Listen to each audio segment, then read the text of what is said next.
महाराष्ट्राच्या मंत्र्यांना खात्यांसह दालन आणि बंगल्यांचंही वाटप करण्यात आलंय।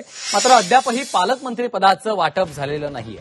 मात्र महाराष्ट्राचे कृषी मंत्री माणिकराव कोकाटे यांच्या नावाचा पालकमंत्री म्हणून उल्लेख करण्यात आलाय। केंद्रीय मंत्री पियुष गोयल यांच्या दौऱ्याच्या पत्रामध्ये माणिकराव कोकाटे यांचा पालकमंत्री म्हणून उल्लेख करण्यात आलाय। मात्र काही मिनिटात दौऱ्याच्या पत्रात बदल करत पालकमंत्री म्हणून केलेला उल्लेख हटवण्यात आलेला आहे। पियुष गोयल यांच्या या पत्रावरच्या उल्लेखामुळे नाशिकच्या पालकमंत्री पदावर माणिकराव कोकाटे यांची वर्णी लागण्याची शक्यता वर्तवण्यात येत आहे।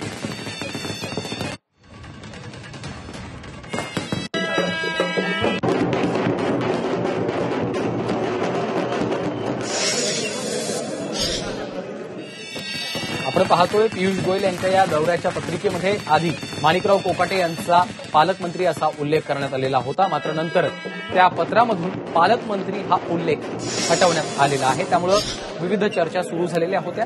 नाशिकचे पालकमंत्री म्हणून माणिकराव कोकाटे यांची वर्णी लागण्याची शक्यता वर्तवली जात असतानाच आता या पत्रामध्ये पुन्हा एकदा बदल करण्यात आलेला आहे।